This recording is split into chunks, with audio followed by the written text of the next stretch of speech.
Welcome back to Derry Public Radio. Reporting from the basement of the Derry Civic Center, this is Ben Graham with your news. Representatives from the Chamberlain City Council have recently made a statement condemning the inaction of several nearby cities during the tragedy which cost approximately 200 people their lives. A representative from Castle Rock was reported to have said, "Get over it, we have shit to do ourselves," and then high-fived the Derry Chief of Police. This is Derry Public Radio. This is Derry Public Radio.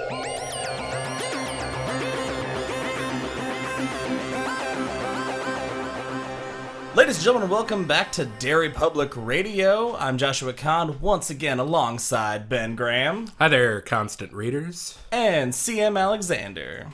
Hey, everyone. All right, well, thank you guys for tuning back in for our next episode. So we're going to get started on the second half of Carrie. So where we left off for part one, we talked about the prom, all the setup for the fall that's about to happen. Should we recap the plot? Because I realized last time we just jumped in assuming everyone was already familiar with the book. They should have already read part one to be prepared for this podcast. We did tell them to true. stop the podcast and go read it.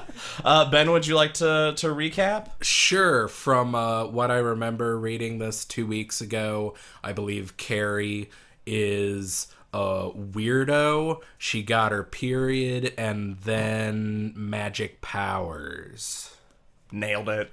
All right, so let's just go ahead and jump back into where the story picks up. So we jump back into Carrie getting ready for prom. As she's made her dress, she's stood up to her mom, and the first thing that jumped out to me was the confidence in herself when she's getting ready. And as she is getting like stronger and more independent and she's feeling better about herself, her mom starts beating the shit out of herself. Oh, yeah. The imagery of Carrie physically pushing her mother out of her room after she starts raking herself across the face with her nails is just A+. Pure king. It's great. Yeah, it was really disturbing to read about how manipulative her mother was. It's like as soon as we find like the bottom of the well of how bad Margaret can be, let's just like, oh no, she's still worse than what we thought she was. And I like that the verbiage is that, not that she like throws her out of the room, but it says she pushes her out and then gently closes the door on her. Just like so calm about it. Just, all right, we're done here. Yeah, it's this Carrie in this scene makes the ending so much more tragic, because in the scene you see Carrie at the top of her independence. She's strong in her powers and in her like belief in herself. I found myself like really rooting for this Carrie before everything goes wrong. I pulled out one piece of dialogue when Margaret's saying, "Take off the dress and we'll burn it and we'll pray for forgiveness," that it says, "Her eyes began to sparkle with the strange disconnected zeal that came over her at events which she considered to be tests of faith." Eesh. Now, in my mind, like I'm like trying to imagine like the look of somebody like Margaret, what that look must look like. Yes, and it's something I actually I hadn't written down. I don't think he uses the phrase in this book, but I talked last time that King has certain His Kingisms. Yeah. That he just weird turns of phrase, things he uses over and over again in his books. And he doesn't say it in this book, but he likes the phrase smiling without their eyes, or they smiled and the smile never reaches their eyes. And I've always been fascinated by that, because what the hell does that mean? It's this like wild grimace almost, I imagine, like I can't even do it. Just like those dead eyes behind like a very Cheshire cat is what comes to mind of like a smile that's not like meaningless in the eyes, that kind of thing. We jump over to while she's getting ready. We see what Chris and Billy are doing as they have talked about what they're going to do to prep for what's about to happen, and this is as we've talked about on the last episode about how much Stephen King loves women. And another section that I highlighted is as she talks about her and Billy having sex, the phrase, "If she had not given in willingly on Monday, he would have taken her by force." Oof. And there's a lot of that in the second half of this book. The violence towards women really ratchets up. I didn't keep count, but I think there are at least 5 women that get slapped in the second half of this book, and a lot more insinuations of what Billy does, Speaking of what Billy does, can we talk about Billy's car? Please. Yes. Is Billy's car Christine? And I ask this because it's described as old, dark, somehow sinister.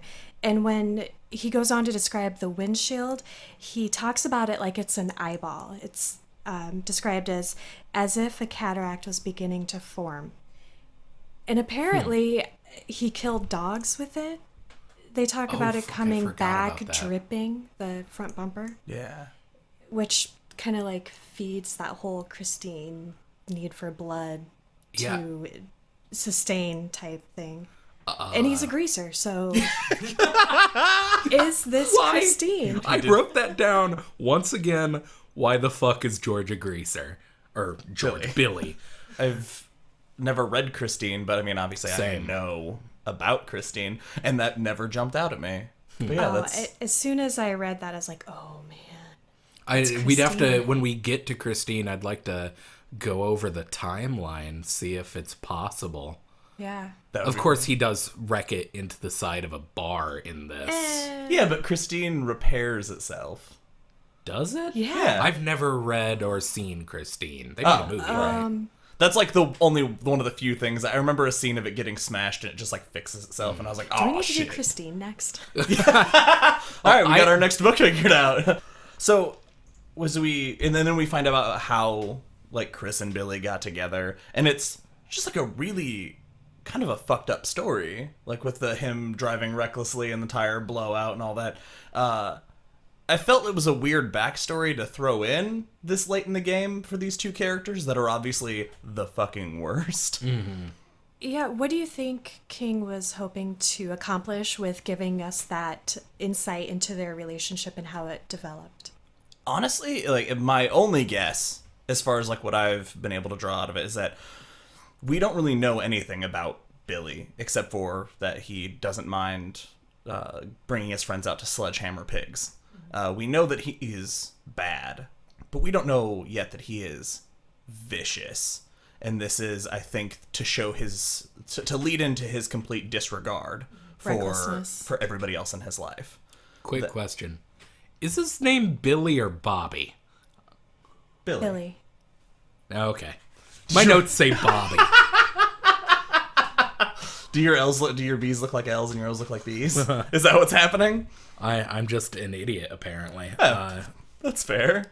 One thing I wanted to point out about Billy / Bobby is there's this one scene that just stood out. Doesn't really have anything to do with the book in general. It's just a passage. I wrote down the quote, "He liked to drive. The operation gave him a feeling of power that nothing could rival, not even fucking. Calm down, Barbarino. What the fuck?" I hate the guy. I hate that character. Why is he a greaser? Questions we'll never know the answer to. But it's an odd detail about him that's just like, I guess that just, like, reinforces his greaser stereotype and his love for his car, and that his car is the only thing he gives a shit about. Because it's like, well, and we'll get to it at the end, but the fact that, like, when it gets wrecked, like, it's just fitting that he happens to die in his car. Yeah. Because it's the only thing they gives a shit about. And she gets to destroy that, too. All of the owners of Christine, I think, die in their cars. See? Spoiler. Oh, man. Shit. This is getting a deep cut. You can't spoil a book that's old. That's a good point. So the thing that I found interesting at the end of this scene with Billy and Chris was that when she sits up and she says maybe this is a bad idea, and it specifically says that she didn't know if she was testing him or herself, because this has all been done, this has all been set up, and there's, like, all of the pieces have been set in motion. Still, they have to go there and, you know, pull the rope, but all the pieces are there. And, like, for her, like, to have this moment of being unsure. And so, I don't know, what did you guys think of her moment of second guessing? I feel like she was testing him, because nothing else about her actions or thoughts indicate that she had any hesitation or ever thought that, oh, maybe this is a bad idea, unless I ignored some redeeming quality that she had. Yeah, that's interesting, because I thought the opposite of, you know, Chris is a piece of shit. She's a really terrible person, but at her heart, she's just a shitty kid. Like, she's just a mean person. But this act that they've planned is beyond that. It is cruel to a point that's beyond her.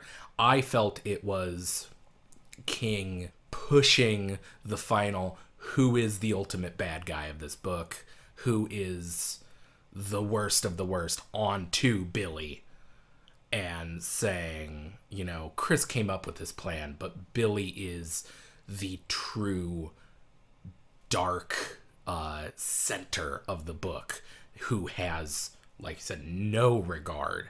He doesn't even do it to personally hurt Carrie. He doesn't care who he does it to. He says at certain points, like, I would do this to anyone. I would have done this to Chris. I don't care.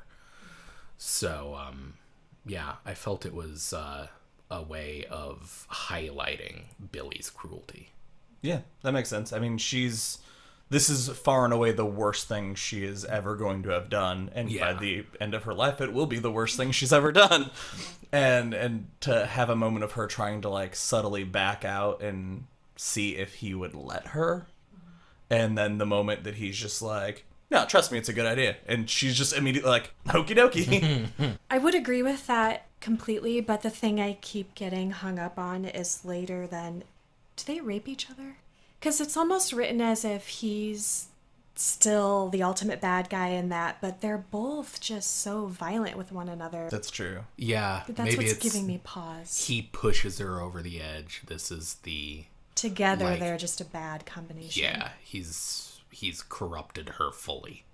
Yeah, well, because we've established that, you know, that he's got that basically the rapist side of him that will just take whatever he wants by force. And then it also talks about her, they refer to it as Chris's sexual loop of seeking out college guys, so that would disregard her, then making them be like her puppies, and then like using them and leaving them. So they both have like their own sexual abuse of other people. They're very different kinds, but the two of them like trying to use each other and do what they do to other people but to each other just like makes that a dangerously explosive combination. Yeah. All right. Can we talk about Tommy and Carrie and the prom? Yes. For sure. Because I have so much to say, starting with Tommy picking Carrie up. It's such a tense scene of Carrie waiting in her living room, not knowing if Tommy's going to show up, and hearing her mother locked in the closet, like ranting these crazy prayers and whatnot.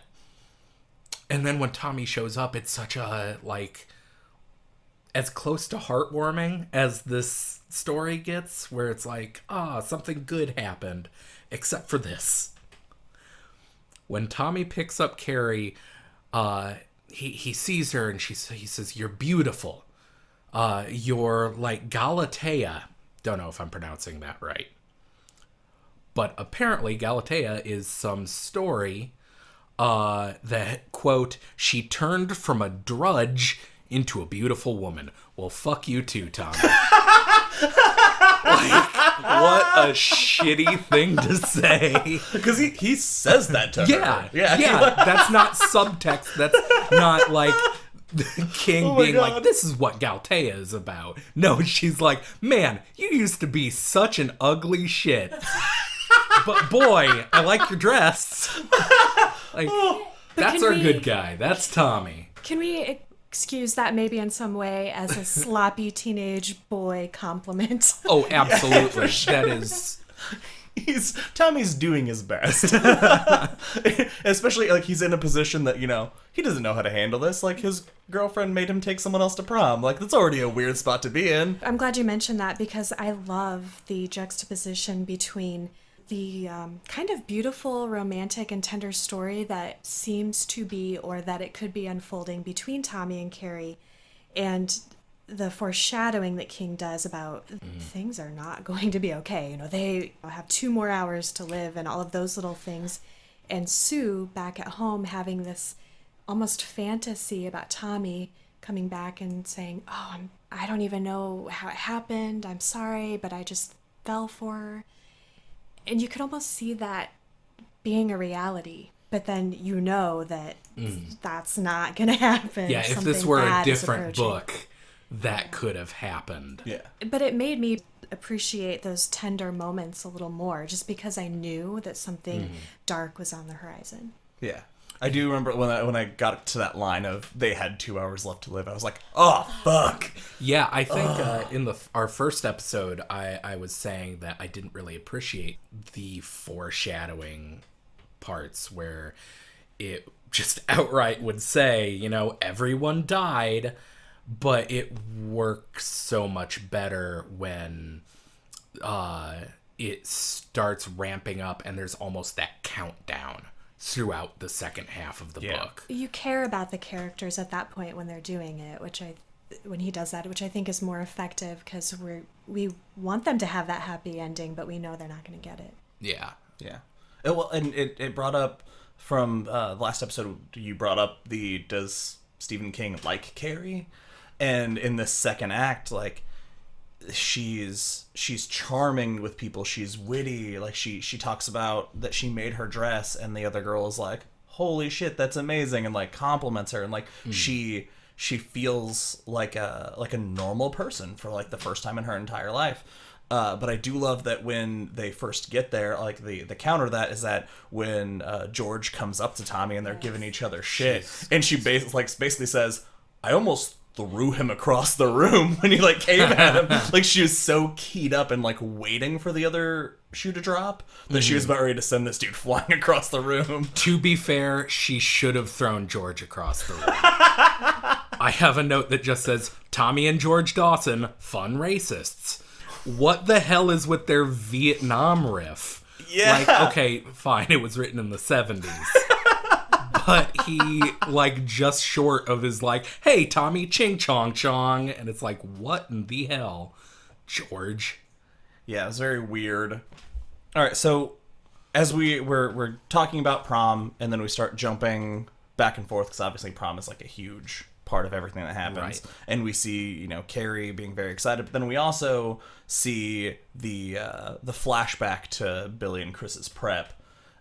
Which just in that dialogue is just another establishing thing of all of Billy's complete disregard for, like, oh, my fingerprints aren't on this. I didn't do this. If they dust for prints, it'll be someone else's. Like, he is so excited for this that he just does not give a shit. And it's like kind of like that last straw of what, like you mentioned, it could happen to anybody, and I'm fine with that. And then we also get the thing with Margaret at home being like, yep, I'm gonna kill my daughter. I think it's that section where it never outright says what broke her, but her insinuations of her history with her husband and the roadhouse is so chilling. That was when I kind of realized, looking back, I had sort of missed when Stephen King talks about, I don't know why I say that, when Stephen King talks about, as I was reading the book, and they were reflecting on, her having the butcher's knife, and they said it was to cut the cord. Duh, it was to kill her, but she couldn't do it. And then when she mentions that I think she came into the room, Carrie was in her crib, and she was using her powers, and Ralph actually stopped her from killing her then. And I was like, oh, wow, she's been trying to kill her basically her whole life. And then finally just, like you said, broke and had this moment where, okay, now I'm ready. I'm going to do it. I should have done it. I think it was her becoming a woman that set that off. Well, that's, her budding sexuality, sex is such a huge theme throughout the book. And Margaret's views on sex that have gone back throughout her whole life, that she views any sex as evil, and how her viewing Carrie as a cancer stems from this zealous religious view on sex being evil is really fucked up. Yeah. The thing that I kept wondering, that I almost wish they had spent more time on in that conversation is that she says, Ralph stopped her. I want to know how. Somebody like that hell-bent, that dedication, that, this decision, what do you think Ralph could have done to stop this? Given how religious they are, I assume that he did it by being, by playing that, I am the man, you are my wife, you do what I say, because that's why God made you role. Yeah. I mean, more solid. eloquent than that, but... Sure. Yeah. Okay, that makes sense. I didn't really think about that. I was trying to, my brain was how do you have a rational conversation with a person in this state to be like, hey, heads up, don't kill your daughter? Have we tried that, thinking about that option? Maybe? We good? Oh, all right, cool. And then he just backs out of the room and she's like, he got me.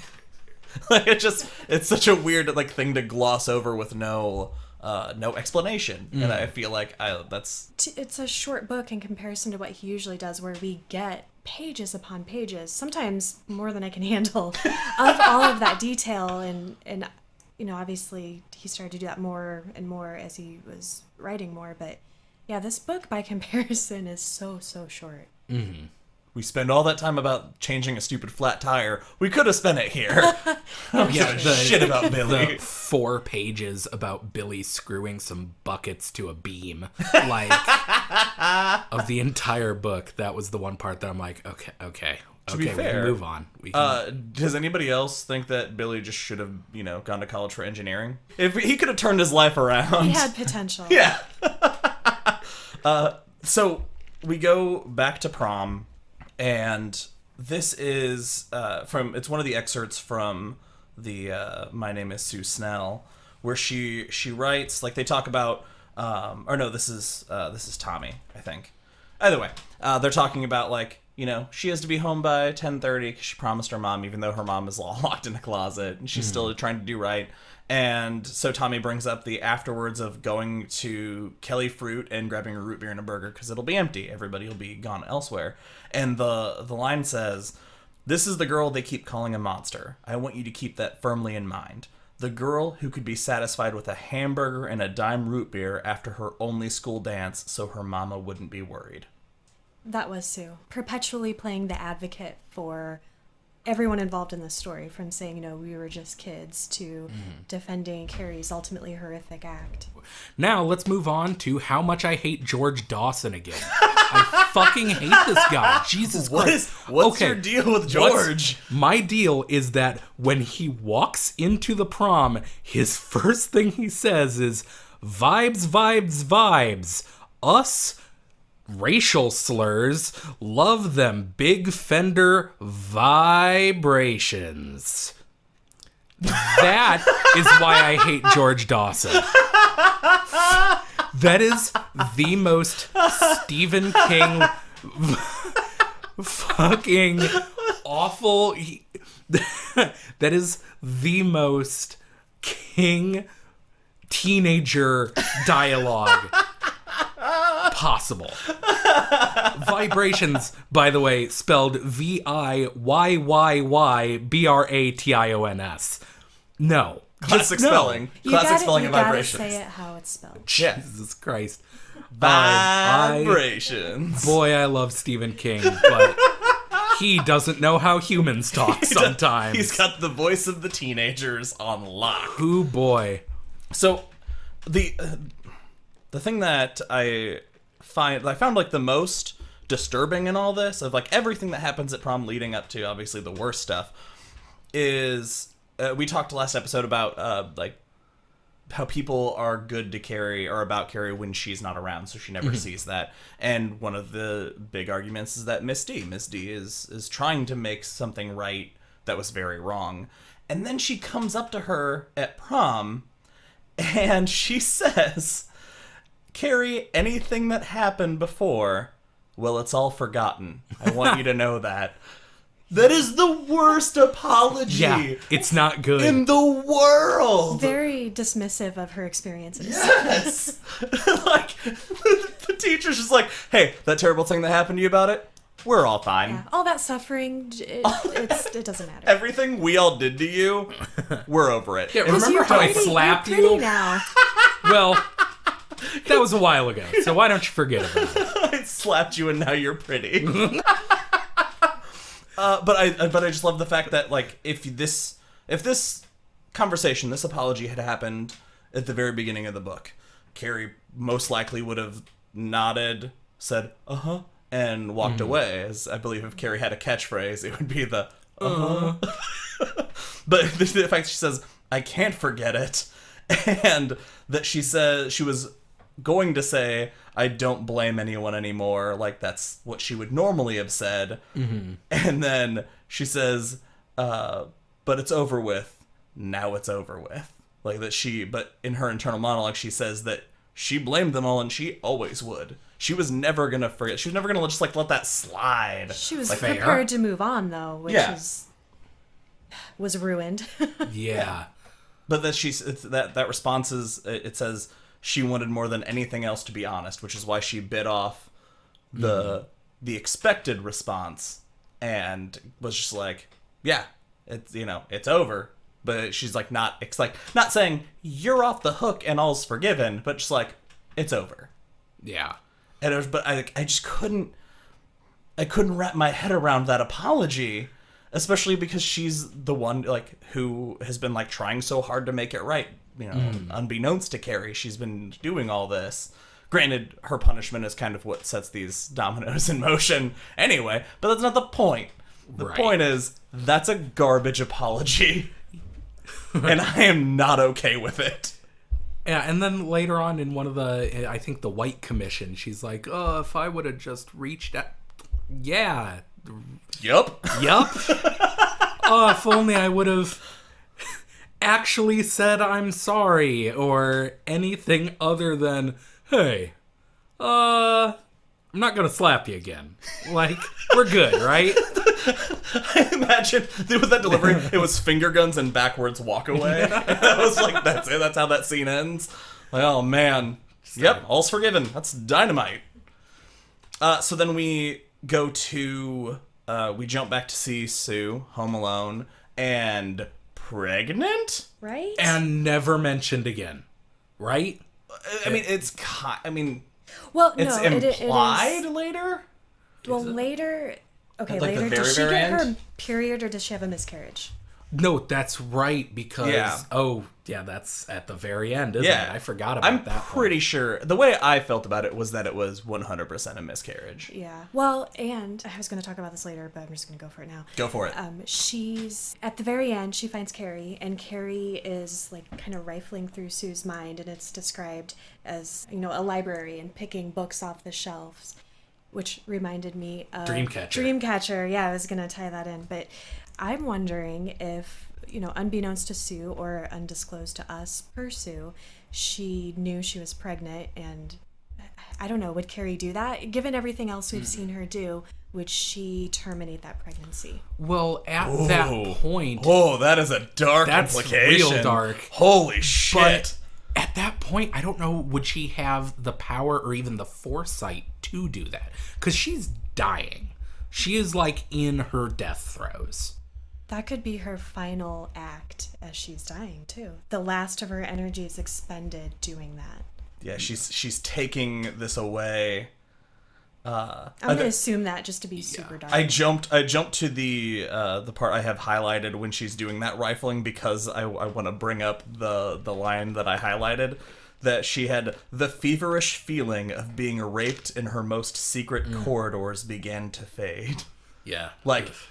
if there's no more powerful imagery than how that felt of being like your whole brain being rifled through, I was like, that got that through crystal clear to me about how invasive and terrible that must have felt. Very powerful statement. But I imagine, I assumed that the miscarriage is not Carrie's doing so much as it is the amount of trauma that put the body through of Carrie digging through her body. So an unintentional. Honestly, I didn't even make that connection. I just thought it was her getting her period because of she wasn't really pregnant. Symmetry of the book. Oh, sure. Begins with one and ends with one. Yeah. I don't know.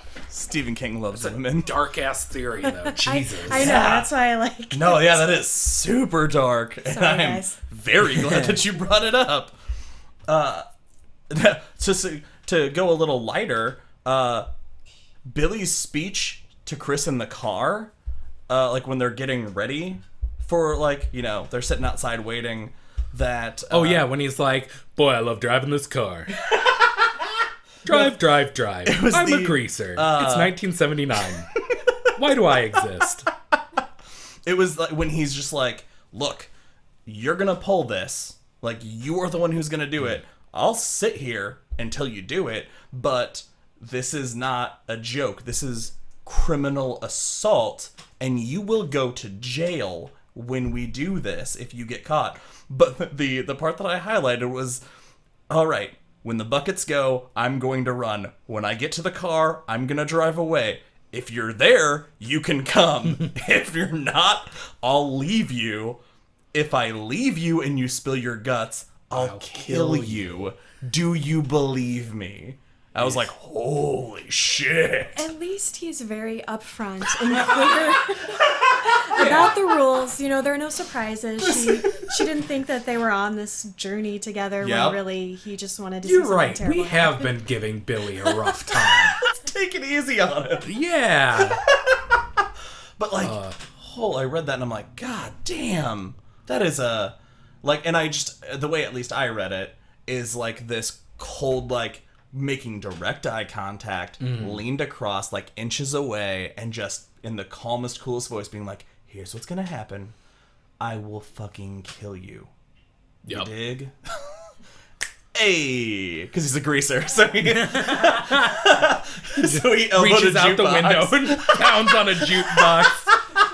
Starts playing the Happy Days theme song. Right, yeah. Elbows the dashboard, so music starts playing, and then a bunch of girls come out of nowhere and they walk out. Yeah. But, like, that just threw me so hard of, like, this fucking psychopath. Yeah. So, next, let's, the vote. Like, this is a big deal. When she sees that their name is on the ballot.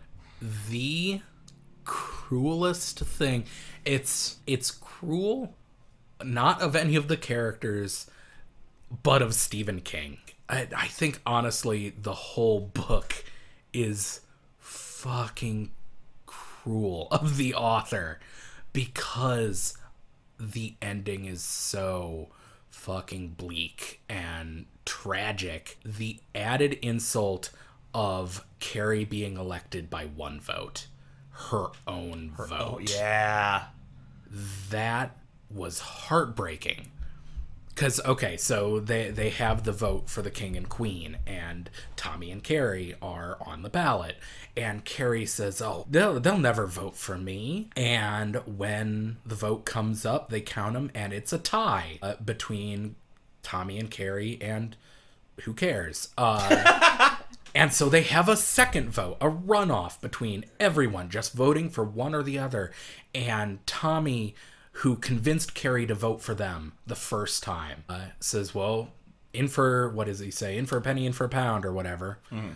And Carrie begs him. She says she feels this ominous dread that something bad is going to happen. She begs him, please don't vote for us.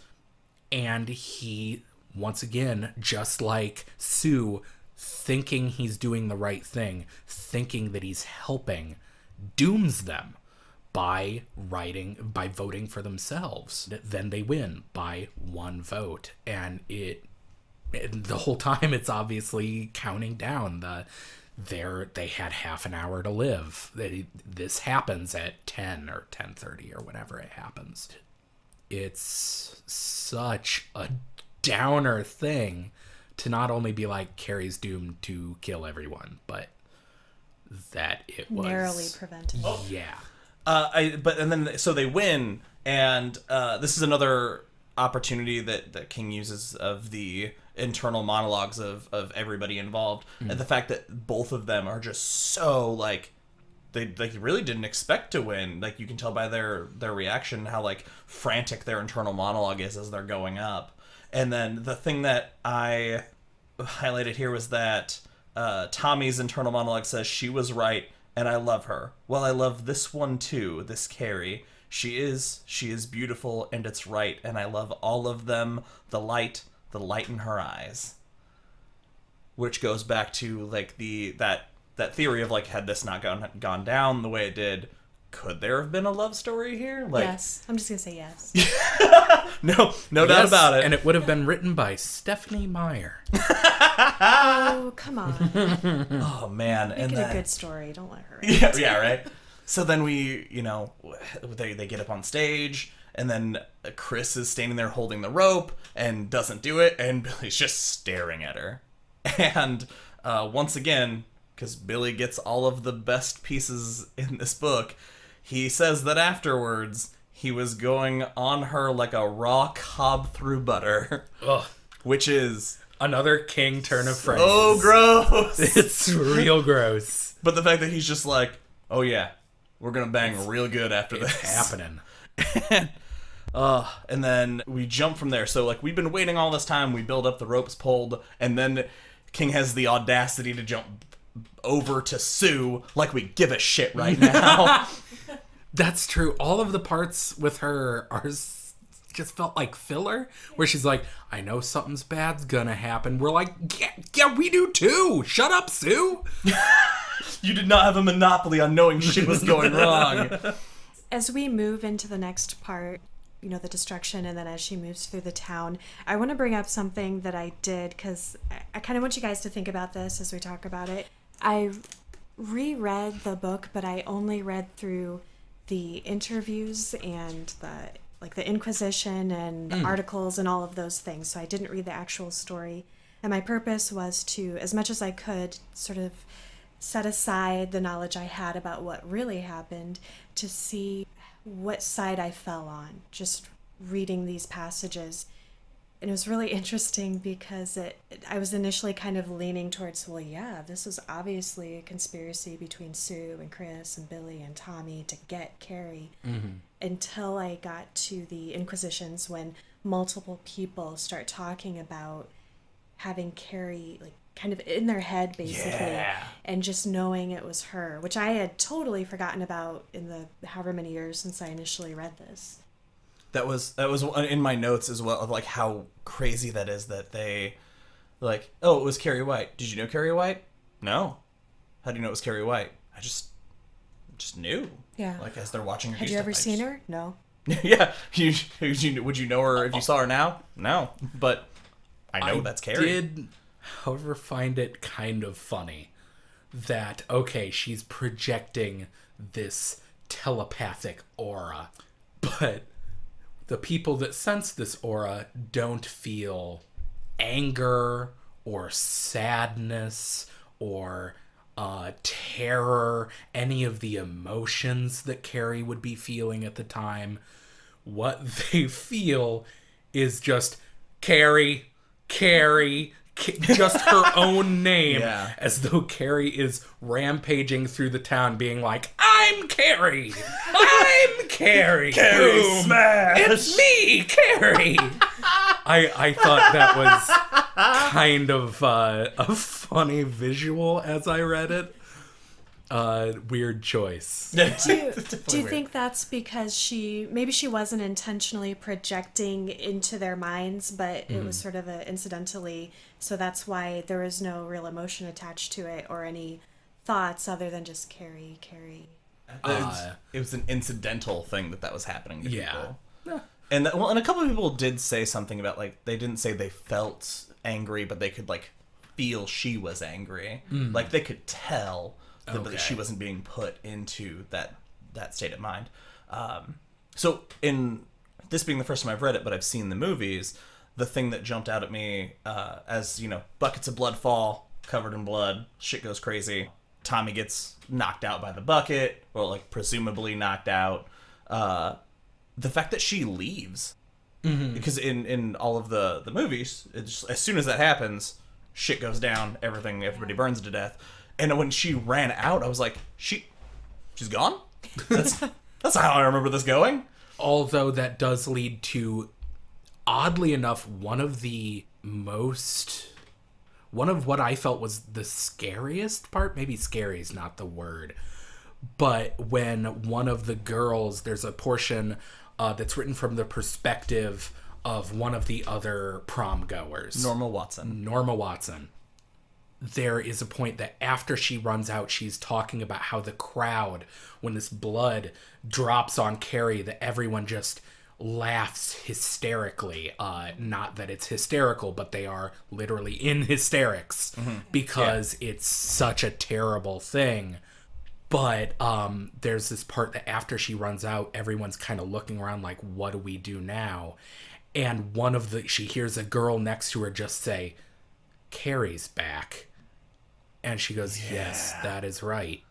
And just that, like, that visual of everyone standing quietly, and then one person in the crowd is just like, without seeing her, without knowing she is there, because she's still outside. Yeah. Norma sees her outside of the window covered in blood with this crazy grin on her face, but just one person just calmly, Carrie's back.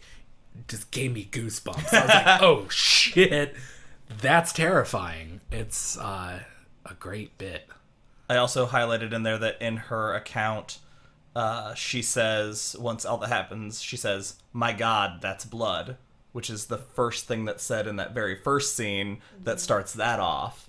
I was like, that's a very interesting choice to go ahead and bring that through. So, all right, so let's jump into the chaos. So she comes in, slams the doors, and I love that, like, so she turns the sprinklers on first thing, and I didn't realize at first, like, the fact that her method of madness kind of makes sense. Like, her idea is, now they're all wet. Yeah, that'll teach you.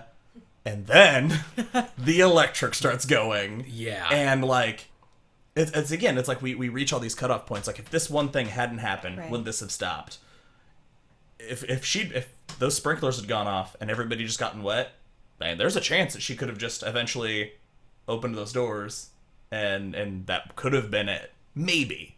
But the fact, like, the electrical drops, the lead singer of that band gets electrocuted by his mic stand, and just everything is bonkers. The fire breaks out, the school fucking explodes, and then it's just like, from then on, it's just she's all in.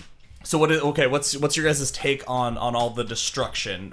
For me personally, the thing that I thought was the coolest thing is in my head, rationally, I'm like, all right, fire trucks, all that's normal. And then also something they never explore in the movies is that aftermath of like what the town's going through. And I've never seen the movies, so I have it. I have it here. Awesome. But the fact that the first-hand response of her just walking down and just stripping all of the fire hydrants, that moment I'm like, oh, fuck! Yeah. Oh my god! I didn't even think about that! Yeah. Well, and was it the ambulance driver who flicks his cigarette out the window and ignites? Because the gas station. Okay, to be fair, that was dumb as hell. Well, there's that, and then the ambulance driver is when she's broken the gas main and it blows up an entire city block. Like, the escalation of destruction just happens so fast. And that's and it all takes place over, what do they say, like 45 minutes or something like that? I think so. A couple I think hours? That's I don't remember. It's sheriff the destruction. Yeah, from the sheriff's perspective, it happens over like 45 minutes. Over the course of from like blood drop to end of book, I think is 2 hours. I think. Yeah, because Carrie crawls to the Cavalier. Yeah. Right. And that's what they say. That was like 6 miles or something. Yeah. So Carrie thinks that Tommy's dead. We find out that Tommy was most likely impact. Yeah, he was killed instantly. That he was killed on impact. She thinks that he's dead, and then she severs that dude's hand in the door because she's like thinking about Tommy, and she loosens the grip on it, and the guy gets his hand out, and the fact she senses that she cut off, not only that she cut off somebody's finger slamming the doors back, but she knows whose. Yeah. Like all those like little details of like how ridiculously powerful she is, and she's not even really trying. She's like operating on instinct at this point.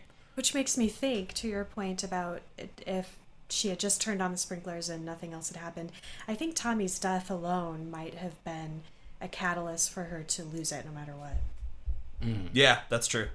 So what else was destroyed in this town in her path? We talked about, so she does the gas man. Oh, the thing that I thought was interesting, she leaves the church standing. She doesn't touch the church. She goes in and she makes a comment about like he or it just isn't listening. And then goes outside, sees a group of people, and pulls down the power lines. Like, holy shit. But that church, 100% fine. Yeah, I didn't even think of that. Like, that's a weird choice, too. She definitely has a beef with God. It's kind of a strange choice that she didn't just pull it down behind her. What's her...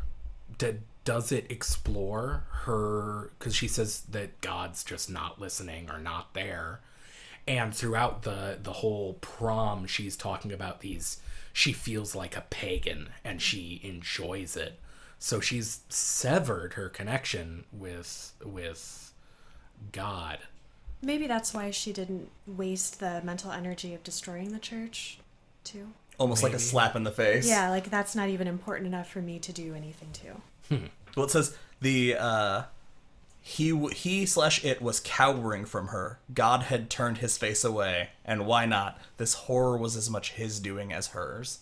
So almost maybe like almost leaving it up as a punishment, like almost as an affront to God of like you said, like, you know, you're not worth my time, or almost a I hope people will blame you, and so this place being intact gives people someone to blame. Like, it's like, I don't know if that's like too far of a reach, but that's... Except that when she returns home after she's wrecked destruction throughout the town, she destroys just half the town at least, and then she goes home where her mother is waiting for her in the kitchen with a knife. And when Carrie comes home, Margaret makes this speech of like, well, you done it now. I knew I should have killed you. I knew it. So, and she does not hide the knife. She just says, you know, come here, bend down with me, we'll pray. And Carrie falls to her knees in front of her mother. So is that her, after all of this, does she still feel a connection to God? Or is this just her way of, I don't know, suicide almost?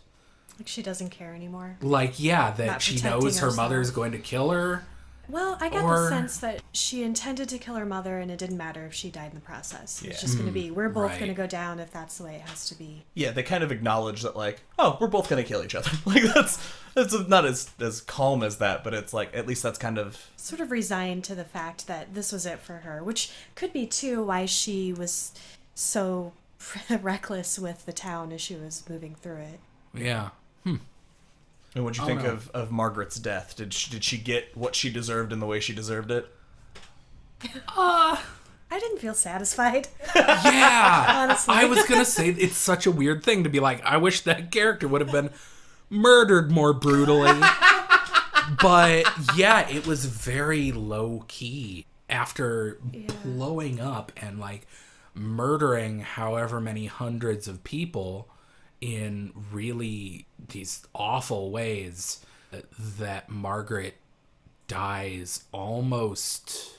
It's anticlimactic. Peacefully, almost? I mean, not really, but like... Yeah, it was very not super satisfying. Yeah. Which, I mean, should it have been? Well, yeah, because she kind of like just slows her heart down until it stops. So like there's like this... Like, I appreciate that it gives that moment of like her almost just drinking the moment in, because her mom's just stabbed her. Yeah. Fatally wounded her. Yep. And she's just watching her as she just brings her heart down. If you think about it, though, that is really disturbing and dark. Oh, yeah. I'm going to change my mind. That is a gruesome death. It's not visually gruesome like the others. It's just really dark and really personal. Yeah. More personal than any of the other deaths. Yeah, it's very intentional. Mm-hmm. Like they like just looking at her and just like watching it happen and just bam, done. So now the only people left are Billy and Chris and Sue. Those like the only people involved now. If there's anything left to do. I like the way Billy dies. Yes, it's perfect. But I like that they jump to Billy and Chris because they've been at the Cavalier. They don't know anything has happened this time because they raw cobbed through butter and then fell asleep. Oh god, I feel gross having said that again. Thank you for ruining Corn on the Cob. Stephen King didn't ruin it. To be clear, I did. I specifically ruined it in this episode. You're going to be very disappointed at our Stephen King cookout when I have Corn on the Cob. So Bloody Marys. Yes. So gross. We find out that they've been asleep. They wake up, everybody's gone, knocking at the door, and they find out that the fucking town is gone, and that Billy is very calm, like eerily calm about it. He's like he finds out this information to whoever was on the other side of the door, and he's like, super cool, I got this. Slam. While Chris is losing her fucking mind, like going nuts, that he's just like, all right, nope, we're 100% good. We're just gonna hop in the car because the car's the solution to all my problems. Hop in, flip on the headlights, Carrie. Yeah. Before we get to the conclusion with Carrie, can I say there's something just idiotic that Billy's plan after this? I did all this terrible shit and like, I'm gonna run away to California and be fuck you, man. It just bothered me. That's a fair point. The thought of him just getting away from it. He's clearly not invested in this in any way at all. Yeah.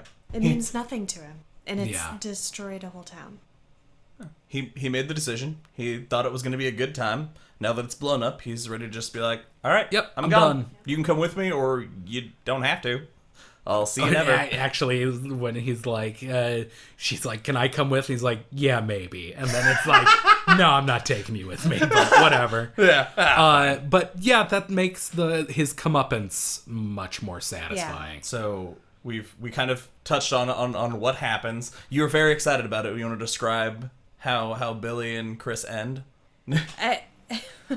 I don't have it in front of me, so I'll try to do it justice. But yeah, turn on the headlights. They're going to get the heck out of Dodge. Who knows what Billy's going to do with Chris at some point, since he let her get in the car, but she can't come with him.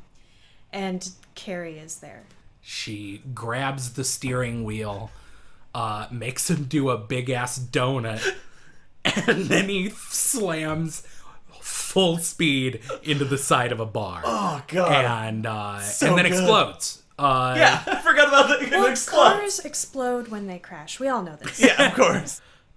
So then we have Sue just knowing where Carrie is, like has that feeling, follows her to this, gets there as the Cavalier and Billy and Chris are burning. Carrie's lying in a pool of blood, and we go through, like as CM talked about earlier, the like rifling through her head. So this is probably, like, of all the weird things to hang on to, this is the thing I probably hung on to the most when I read it, is that, so they have that connection, she's talking to her, and then Carrie just starts calling out for her mama, and she feels her start to die, and Sue is begging her to let her go, because she can feel Carrie dying in her own head. And no matter, like, she's just like trying, like, she's not even trying to comfort her now, she's just like, let me go, please stop it, whatever's happening. And Sue feels her die in her head. That knowledge, like, it implies that she lives the rest of her life. Like, how could you forget that? She says something along the lines of, she now knows the, like, darkness waiting for her at the end of her own life. And then after she dies, then it's the slow course of dark menstrual blood down her thighs, implying that either she got her period and she wasn't pregnant, or that it was a miscarriage. And then we go into the aftermath, where we kind of find the little bit of epilogues. So we find out, so Sue's written this book, and she basically says, I want to be somewhere where nobody knows who I am, and I want to die alone. Like, it is complete giving up, and I imagine that has something to do with feeling someone die inside you. Like, I imagine that just, like, is a thing that she's obviously carried for the rest of her life. It's put her in a position that, okay, this is a kind of a little bit off topic, but if Sue had not felt her die at the end, would Sue have written this book? Would she have written this book with such defensive feelings towards Carrie? I don't know. She was clearly sympathetic towards Carrie throughout the whole thing, even before she felt her die. So if I had to pick one, I'd say yes. I don't know. I'd say yeah, probably. Yeah, that's fair. We have Sue resigned to her life as is. The Grail, the principal, resigns. Miss D quits, saying, I would kill myself before ever teaching again, which... Fair. Yeah, good decision, because you're a terrible teacher. You're a god-awful teacher. In her defense, it was like her first year, right? Oh, yeah, I forgot about that it is like her very first teaching job. We find out that amidst everybody else's death, they basically say the town is dead. That the for sale signs, the U-Hauls, like the guy that was the janitor is now the manager of the lumberyard or something, like, because everybody, like, the town is waiting to die. It has brought everything to a screeching halt. That the for the next 4 months, all there were funerals and mass funerals. And I did... Oh, the graduation part was depressing. Yeah, like how few people there were for graduation. How the... this is... That the band went from 56 to 40 people, which just proves that band nerds don't get invited to prom. That was my takeaway. Is that nobody asked the band nerds to prom. Is that the moral of the story? I hadn't put that together, but... Yeah, that makes sense. All right, cool. I just want to make sure I wasn't alone in that. That follows, yeah. Yeah, all right, that tracks. And then we find out that the White Commission has said it was a fluke. This will never happen again. There's no test for telekinesis. The only cure for it is a bullet in the head. Oh, I have that written down, because that, to me, is the most disturbing line in the book, when they're talking about the idea of testing kids for the TK gene, and that remark specifically, treatment would be a bullet to the brain.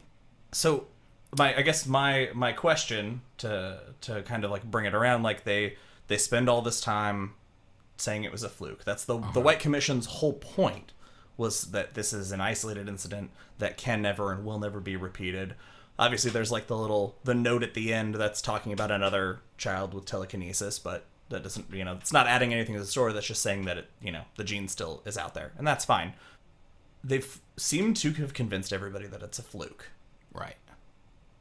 How do you guys feel about taking everything that's happened and in the end we have wrapped it up with it's dismissed? Yeah, well, that leads directly to the M. Night Shyamalan ending that it feels, I don't know about you guys, feels entirely tacked on. Yeah. That the book ends with a letter to some unheard of to this point character in West Virginia or somewhere. This woman writing a letter to another unknown character about her life, and then talks about her little daughter who she went outside and her daughter was playing with her marbles, but she wasn't touching them. Can you believe it? I thought it was dumb. Is that me? Fair. No, it's not you. I honestly Okay. don't even know what happened in that letter because I'm a horrible person and I couldn't get past all the spelling errors. Oh, yeah. Yeah, That was a rough letter My to brain read. does not want to read that. I grew Yeah. up in the country, so it was fine. I was fine with it. How do you feel about the wrap-up as a fluke? It reminds me kind of the way a lot of things are handled in life generally. It's kind of a reflection in some ways. CM has no faith in humanity, is what we're learning. That's fair. Yeah. Oh, yeah. That's fair. That tracks up. All right. So before we wrap this up, does anybody have anything else? I actually, we haven't discussed this, but I thought it would be a fun thing. So I want to just pitch this here. Okay. What you think of rating the books on a scale of 1 to 5 blue chambray shirts. King has a habit, especially in his, I want to say 80s and 90s books. His characters are a big fan of blue chambray shirts. Chambray? I don't know if I'm pronouncing that correctly, but it's just like a blue button-down, like, imagine a blue-collar worker shirt. Okay. That's a blue chambray On shirt. a scale of 1 to 5 blue chambray shirts? Yeah. All right. Well, Ben? Until we think of something less stupid. That works. Nope, that's canon now. Okay, So how cool. do you rate it? I really do enjoy this book. It has some problematic bits, I think, but that's just a product of it being as old as it is, I think, and his first book. Overall, first book, I'll give it a solid 3 out of 5. 3 blue chambray shirts out of 5. Yeah. CM? Oh, me? Yeah. I'm gonna say, given that I haven't read as much as you guys have, but how much I enjoyed this and how, again, it being his first book and how much I enjoyed the style, I'm going to go ahead and follow and go 3 blue chambray shirts out of 5. All right. Full disclosure, don't know that I'm ever not going to give the books we do 5 blue chambray shirts. Perfect. All right. fair. 3, and 5. All right, CM, you got anything before we go? I'm sorry, guys. I'm gonna drag this out just a few more minutes because we that's fine. didn't get to this last time, and we don't have to spend a ton of time on it. But I just really want to put this out there. Did you catch the Dark Tower reference? I absolutely did not. Did not. Maybe an unfair question because I could be arguing for one when one does not exist. So you guys can give me your opinion. All right. There are 2 references to the black man. And I would make the argument that the black man is, whether consciously or subconsciously, a reference to the man in black. The first reference to it, Carrie talks about seeing her mom drive him out in a dream, drive him out onto the street. Mm-hmm. And more disturbingly, the second reference, he is actually in one of the paintings, happens to be the painting in the closet, and he's described as sitting on a throne with the head of a jackal. I think that's fair. Yeah. All right, awesome. Yeah, That's I'm into also that could very easily be just a reference to, especially the second one, just the devil. Right, What? which he is Which compared to often. So Yes. that's, yeah. And we know that the man in black can take many forms. And so, yeah, I'm into it. especially the first one, I could definitely see Carrie's mother dreaming of the walking dude. Yeah. Ooh, shit. So cool.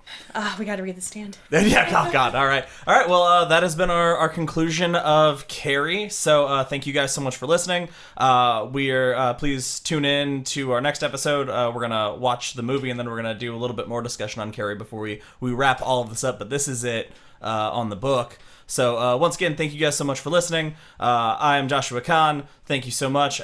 Please get up for Ben Graham. Long days and pleasant nights. CM Alexander. Thank you so much for tuning in to our second episode, you guys. Yes, and we will see you next time on Derry Public Radio.